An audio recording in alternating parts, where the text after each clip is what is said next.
ஆட்சியில எல்லாம் பங்கு கொடுக்க முடியாது. அதெல்லாம் பேசக்கூடாது.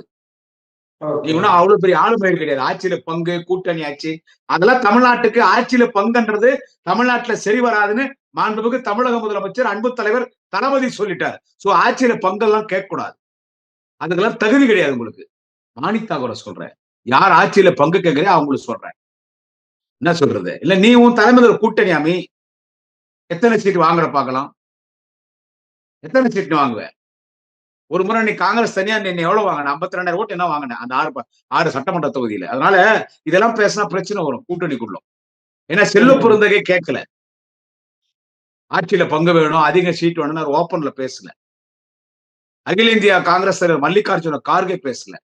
அவங்க பேசினா திமுக பதில் சொல்லும். மிகுந்த மரியாதைக்குரிய திமுக அமைப்பு செயலாளர் ஆனந்தூர் ஆர்.எஸ். பாரதி அதான் சொன்னாரு. மல்லிகார்ஜுன கார்கே செல்வ பெருந்தகை எதனா கருத்து சொன்னா அதுக்கு நான் என்னுடைய கருத்து நான் சொல்லுவேன், பதில் சொல்லுவேன். இவன் மாணித்தாக்குலாம் நான் பதில் சொல்ல மாட்டேன். அதுதான் கரெக்ட். அவர் திமுக முன்னணி தலைவர். ஆனா ஆனந்தூர் பாரதி பேசுறாருன்னா அது திமுக பேசுற மாதிரி. இப்ப நான் என் சொந்த கருத்து 2.5 கோடி தொண்டர் சாதாரண தொண்டர் நான் பேசுறது வேற.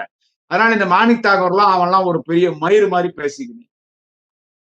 என்ன சொல்றது? நீ ஒரு அப்பனுக்கு பிறந்தா மாணிக்க தாக்கூர். டேய் நீ ஒரு அப்பனுக்கு பிறந்தா, நீ ஒரு ஆம்பளையா இருந்தா அப்புறமா நான் நிக்க மாட்டேன். இப்ப ரிசைன் பண்றா எம்பி பதவிய. ரிசைன் பண்ணிட்டு பேசு. ஏன் நான் கொடுத்த எம்பி என் கட்சி திமுக தொண்ட போட்ட பிச்சைக்கார நாயே. நாங்க போட்ட பிச்சையில எம்பி ஆயிட்டு எங்களையா பேசுற? பெட்டா விஜய் கூட போறதா போ போ அவனுக்கு கூட்டி கொடு. சாயங்காலம் ஆனா அவனுக்கு ஊத்தி கொடு. அவன்கிட்ட போனா அந்த வேலை தான் பாக்கணும். நீ மாணிக் தாக்கூர் எவன்லாம் விஜய் கிட்ட போறேன்னு சொல்றானோ அவன்லாம் போ பனியூர் பங்களால போய் அவனுக்கு கூட்டி கொடு, அவனுக்கு ஊத்தி கொடு, அவனை தாளாட்டி படிக்க வை. விட்டு நாங்க இல்லைன்னா நீங்க ஆட்சிக்கு வந்துட முடியுமாண்ணா?